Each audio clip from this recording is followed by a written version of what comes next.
All praises to Allah subhanahu wa ta'ala, the King, the Master, the Sustainer, the Creator of the heavens and the earths. And we send peace and blessings upon His beloved Muhammad sallallahu alayhi wa sallam.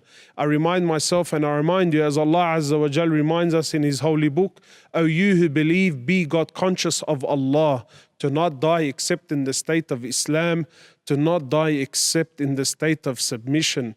My brothers, since the very beginning of time, since the very beginning of the creation of man, we have been at war with a sworn enemy. Allah subhanahu wa ta'ala in multiple places in the Quran, He reminds the human being that, O human being, O son of man, Shaytan, Iblis is your enemy, so therefore take him as an enemy.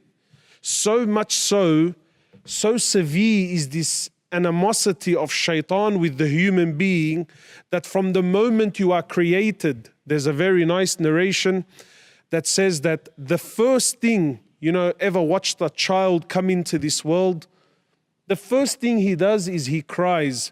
And there's a narration that says that is because Shaytan waits for the baby to be born and then he pricks him, he stabs him until he makes him cry and he says to him, you and I, we are enemies.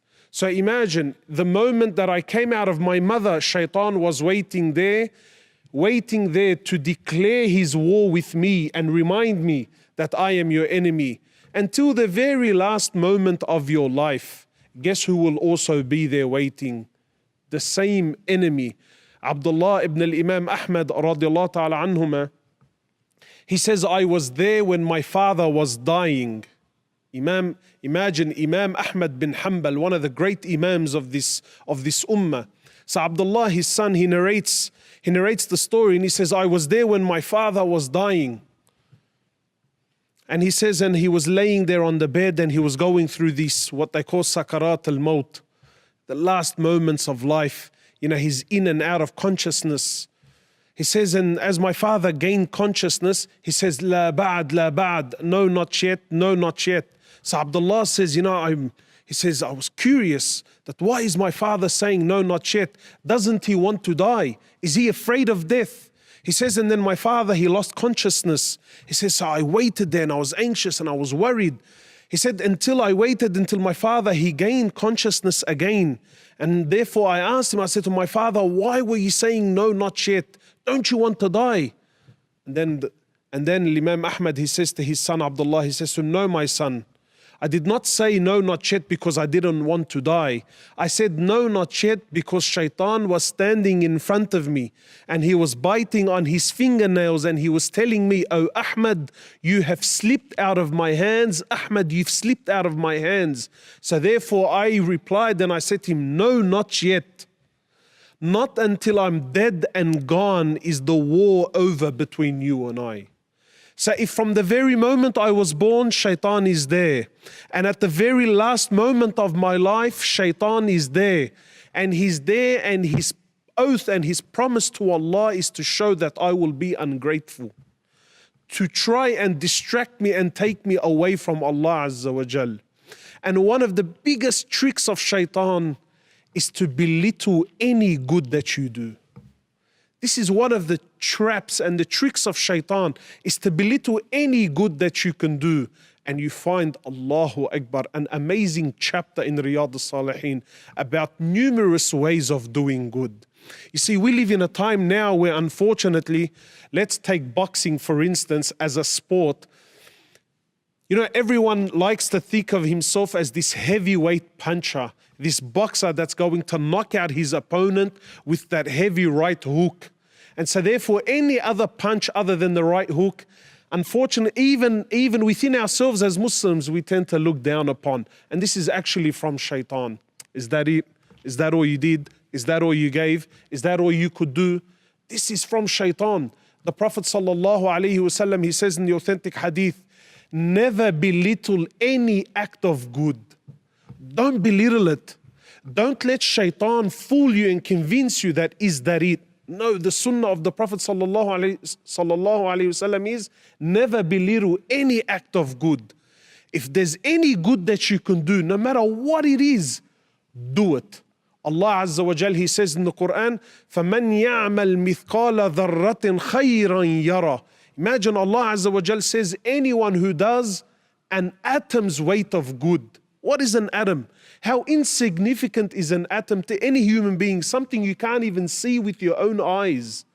But Allah Azza wa Jal says, anyone who does an atom's weight of good, he shall verily see it on the day of resurrection. So my brothers and sisters, there are numerous ways of doing good. Jump on them. Take every single opportunity that you can. The Prophet sallallahu alaihi wasallam, he says, even meeting your brother with a cheerful face, meeting someone with a smile on your face, that's a sadaqah, that's an act of charity. That's a means that Allah Azza wa Jal can reward you with good. Anything. Wallahi, it doesn't have to be dramatic. Sometimes we think that, look, if I can't give $10,000 in charity, well, therefore I shouldn't give any charity whatsoever. Why? How do you know? How do you know? By Allah, that one good deed could be the difference between Jannah and Jahannam. That one good deed. The Prophet sallallahu alaihi wasallam, he says that Allah loves the small action that's consistent. Allah loves this more than the large action, but it was a one-off. No, that consistency, even if it's small, Allah Azza wa Jal, He loves it. Any act of good, do it. Don't waste time. Wallah, my brothers, this is Shaytan at his absolute best when he makes you feel insignificant, that whatever good you were going to do, that really in the scheme of things, what's it going to really change? No, is it good? Yes, then do it. Do it. Don't worry about how and where and why and really is it going to change anything. That's Allah's job. Your job and my job is that if Allah presents me with a situation, with an opportunity where I can contribute something. Imagine the Prophet ﷺ in the authentic hadith, he says there was a man running in Jannah. A man was running and he was enjoying his paradise. And guess what made him enter? He saw that a branch from a tree was coming out and that it was in the way of the Muslims. It was in the way of the walkway. So the man decided, he said to himself, I can see that this branch has become an inconvenience. It's become a nuisance for the Muslims. So I shall remove it to make things easier for the Muslims. That was the very action that made this man run around in his Jannah and enjoy his Jannah. From what did he do? Wallah, in the scheme of things, he removed a branch. The Prophet ﷺ, he says, the good and the bad deeds of my ummah was presented to me. He said, and I found that removing a harmful object from the road was put in their good deeds. Something as little as this. Abu Hurairah radiallahu ta'ala anhu, in the authentic narration, he calls upon the Muslim women and he says, O Muslim women, don't belittle any act of good, even if it's giving your neighbor the hoof. Imagine the foot of an animal. What value does that have? But to give that as a gift to your neighbor is an act of good. And this is Islam, that a believer should be the one who does good wherever he is, no matter what the situation is, no matter what the vibe. If you see an opportunity to do good, jump on it, because by Allah, you don't know what may come out of this. Think of it as a seed that you planted into the earth. You don't know what's going to come out of it. We do what we do for Allah's pleasure, and then we see whatever Allah wants to do with it. An atom's weight, you shall see its reward on the Day of Judgment. One of the names of the Day of Judgment is, it's called the Day of Regret. Why? Why is it the Day of Regret? Because it is on that day, but of course then it's too late. It's too late for us to come back. It is on that day we will then realize the weight, the amount, the scale, the proportion of things that we deemed as insignificant. To say Subhanallah, Walhamdulillah, Wa la ilaha illallah, Allahu Akbar, words that are, they're very light on the tongue. But you look at your life and you think, man, I'm a sinner. I have this haram and that haram, and I haven't been to the masjid in I don't know how long, and I'm in so much darkness. What's a word going to do for me? Imagine a tree in paradise because of a subhanallah. A tree. In the famous hadith, the Prophet sallallahu alaihi wasallam, he says, kalimatan khafifatan ala al-lisan. He says, there are two words, they're very light on the tongue, meaning that they flow off the tongue easily. Kalimatan khafifatan ala al-lisan, thaqilatan, but they're heavy, they're mighty, they have so much weight. In the scales of Allah Azza wa Jal, they're so heavy.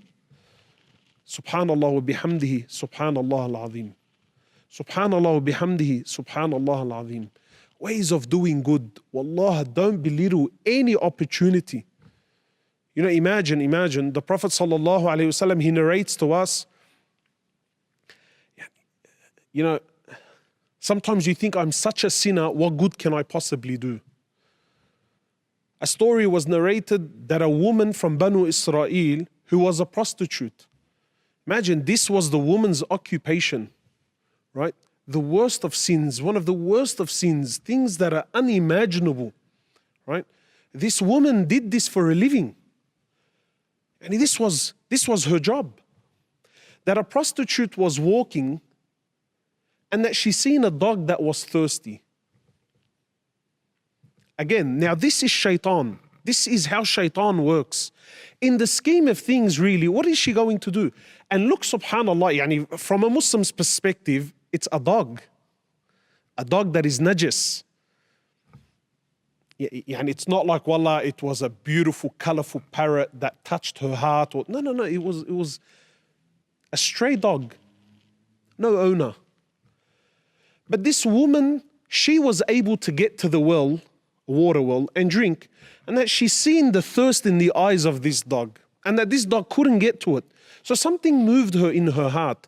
So she did an act of good. She brought some water to the thirsty dog and she allowed the dog to drink. The Prophet ﷺ says that Allah Azza wa Jal entered her into paradise because of this one good deed that she did. And this is Islam. Don't belittle any act of good. Any opportunity you get, jump on it. Anything, if it's goodness, be the first one there. Don't be fooled. Don't try to be the boxer that only throws the heavyweight punches, the knockout punches. No, there's multiple jabs in between. Right? And you wait for that moment. Any good that you can do. And inshallah, I will end with this one hadith where the Prophet sallallahu alaihi wasallam, he's describing the day of judgment. And this is what's amazing. The Prophet sallallahu alaihi wasallam speaking about the day of judgment, the hardest day in all of our lives. And he describes, and the Prophet sallallahu alaihi wasallam, he says, every one of you will stand in front of Allah and speak to Allah directly, and there shall be no interpreter between you and Allah. So right away you sense the tone, you sense the severity of the hadith. And then the Prophet sallallahu alaihi wasallam, he continues on to say, he says, and then you would look to your right and all that you will see is the deeds that you did. And then you will look to your left and all you will see are the deeds that you brought forward. And then you will look in front of you and you shall see Jahannam, the fire of hell burning in front of you. What a description. So you think, you think, Allahu Akbar, how can I save myself from this? So the Prophet sallallahu alaihi wasallam, he says, so save yourself from Jahannam, even if it's by giving half a date in charity. Half a date. Imagine now, I'm standing, I'm going to be speaking to Allah, I've got Jahannam in front of me, I've got my deeds to my right and to my left, and people are scared and people are petrified, and this is the scariest day of my life, and this is the moment of no return. And now the Prophet is advising me. See how Shaytan is telling you, brother, if it's not Hajj, if it's not $1 million in charity, if you're not going to give up a limb, no. This is Shaytan belittling anything that you do. Is that it? Is that all you could do? Is that all you could say? Is that all that you could give? And imagine you're in this situation. No, the Prophet ﷺ is saying, so save yourself. Save yourself from this calamity, from this musibah. Even if by you giving half a seed, half a date in charity. And this is Islam. That any good that you do, you will find it on the Day of Judgment. And today you are alive. You had a golden opportunity to make the most of it. Don't waste, my brothers and sisters. Don't waste your time. Any goodness, Allah, any amal khair, anything, bro, anything, no matter how insignificant it seems to you, it brings the pleasure of Allah. نسأل الله عز وجل أن يغفر للمؤمنين والمؤمنات الأحياء منهم والأموات. اللهم صل وسلم وبارك على محمد وعلى آل محمد كما باركت على إبراهيم وعلى آل إبراهيم في العالمين إنك حميد مجيد.